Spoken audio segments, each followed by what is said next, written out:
syiar ini akan hilang. Maka yang sangat dipentingkan di dalam apa ini bukanlah prosesi dalam penyembelihannya, tetapi adalah pengagungan kepada Allah Subhanahu wa Ta'ala. Dan itu merupakan bahagian dari tauhid, pengesaan kepada Allah Subhanahu wa Ta'ala. Oleh sebab itu sangat dekat kaitannya dan sangat erat kaitannya antara ibadah kurban dengan tauhid. Ketika masuk insya Allah pada malam Jumat, ya, malam Jumat tanggal 30. Kalau sudah maghrib berarti berbuka puasa sunnah kita, ya, terbenamnya matahari sudah masuk 1 Zulhijjah, 10 Zulhijjah. 10 Zulhijjah itu sudah hari raya. Apa yang disunnahkan di situ? Kalau orang tanya, ibadah apakah yang paling zikir apakah yang paling utama di saat itu? Zikirnya yang paling utama adalah Allah. Zikirnya yang paling utama adalah mengucapkan la ilaha illallah wahdahu la syarikalah lahul mulku wa lahul hamdu yuhyi wa yumiitu wa ala kulli syai'in qadir. Di situ pengesaan ketauhidan, pengakuan bahwa yang menghidupkan hanya Allah dan yang mematikan hanya Allah Subhanahu wa Ta'ala.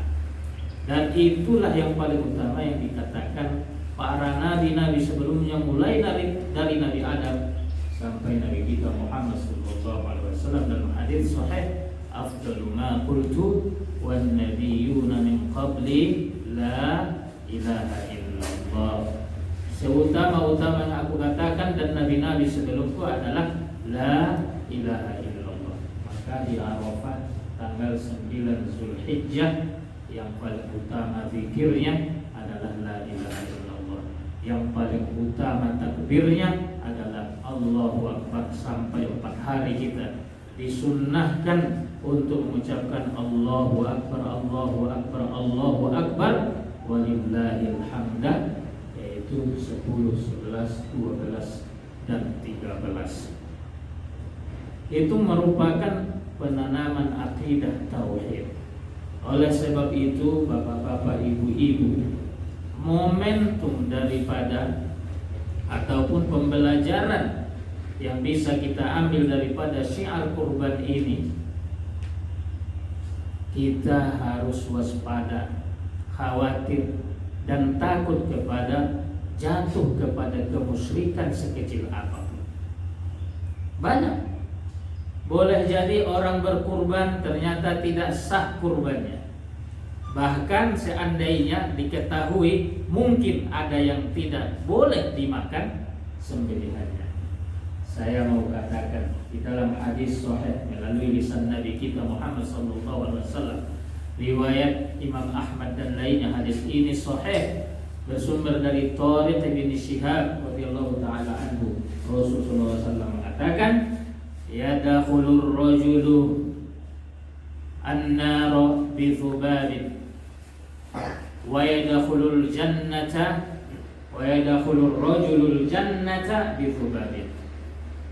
Seorang laki-laki boleh jadi masuk surga hanya gara-gara seekor lalat. Boleh jadi seseorang masuk neraka gara-gara seekor lalat. Sahabat bertanya dalam makna hadis, kaifa dzalika ya Rasulullah? Bagaimana demikian itu terjadi ya Rasulullah? Kata Rasulullah sallallahu alaihi wasallam, yamurru rajulun fi qaumin, lewat seorang laki-laki ataupun seseorang di hadapan suatu kaum. Kaum ini penyembah berhala. Lalu dihentikan mereka, laki-laki ini, berhenti kamu. Lalu diarahkan kepada patung yang disembah mereka. Kemudian mereka menyuruhnya. Apa kata mereka? Berikan kurban bagi patung kami. Dia bilang, saya tidak membawa binatang ternak, saya tidak membawa binatang sembelihan. Lalu dibilang mereka, dikatakan mereka kepada laki-laki, ambillah seekor lalat, kemudian berikanlah ini sebagai sesembahanmu kepada patung ini. Ternyata gara-gara dia letakkan seekor lalat sebagai sesembahannya kepada apa? Kepada patung itu, kata Rasul, fadakhalan nar, dia masuk neraka. Kemudian lewat seorang laki-laki di hadapan kaum ini, dan kaum ini menyetopnya. Mereka berkata kepada laki-laki ini, mereka katakan, berhenti kamu dan berikan sesembahan kepada patung kami. Kemudian dia berkata, Tuhanku tidak menyuruhku untuk melakukan itu. Saya tidak bisa melakukan sesembahan kecuali hanya kepada Allah, kepada Rabbku, kepada Khaliqku, kepada Penciptaku. Lalu kemudian mereka berkata, kalau kamu tidak memiliki kurban untuk diberikan sesembahan kepada patung kami, maka tangkaplah apa? Seekor lalat. Dia bilang, tidak, saya tidak melakukan itu.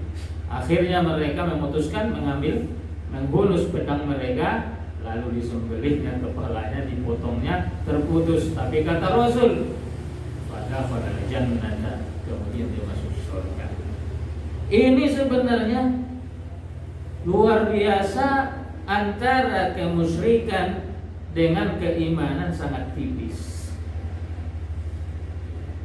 Makanya di dalam akidah hati-hati dalam menyembelih kurban itu. Kalau kita belajar akidah, saya akan bahas sedikit tentang kata dan kemudian. Pasti bapak-bapak, ibu-ibu ahli bahasa. Kalau saya katakan begini, telah datang si fulan dan si fulan, berarti kedudukan si fulan yang pertama dan yang kedua sama. Betul apa tidak? Lalu kemudian kalau dikatakannya telah datang si fulan, kemudian si fulan, waktu dan tempatnya berbeda, berarti ada makna jauh di sini.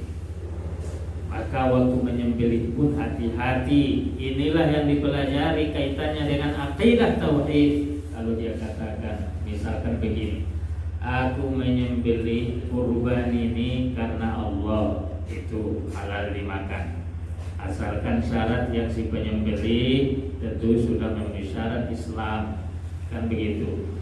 Mumaiz atau balik akal laki-laki dan perempuan boleh kalau ada yang sanggup perempuan, tapi lebih bagus laki-laki. Tapi setengah sembelih yang perempuan yang beli dilihatnya darah, melompat dia, takut dia, akhirnya bikin kerjaan, walaupun bisa diteruskan tapi kurang bagus. Tapi biasanya laki-laki lebih berani. Kalau ada laki-laki tidak berani, itu darahnya darah perempuan. Nah, gitu kira-kira. Nah, karena kepala sekolah tidak berani menyembelih. Saya tahu ini. Kenapa? Teman saya. Nah, bercanda. Jadi bapak-bapak, ibu-ibu, jangan dikatakannya begini, aku menyembelih kambing atau lembu ini atau ayam karena Allah dan datang tamu. Disetarakannya Allah dengan tamu, kalimat dan. Ulama akidah mengatakan kalau tahu kita niat si penyembelih seperti itu, maka tidak boleh kita makan. Itu perkara bahasa. Dan maka ada ahli bahasa. Kalau di pengadilan pasti ada ahli bahasa, apalagi dalam akidah.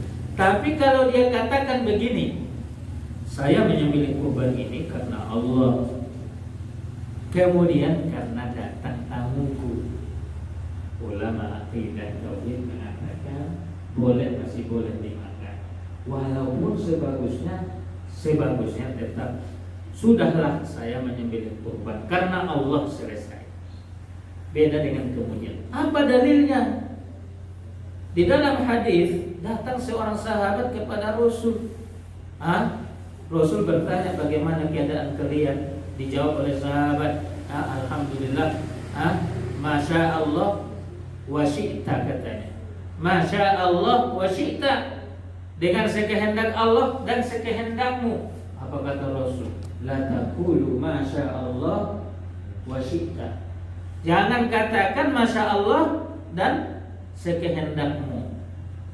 Diluruskan oleh Rasul. Artinya jangan setarakan aku dengan Allah. Walakin qulu, akan tetapi katakan kamulah, kata Rasul. Masya Allah thumma ma syi'ta. Sekehendak Allah kemudian dengan kehendak. Gak boleh disetarakan Allah dengan makhluknya. Sebab setiap hari kita mengucapkan qul huwallahu ahad, Allahus samad, lam yalid wa lam yulad wa lam yakul lahu kufuwan ahad. Wa lam yakun, tidak ada setara, sekufu dengannya.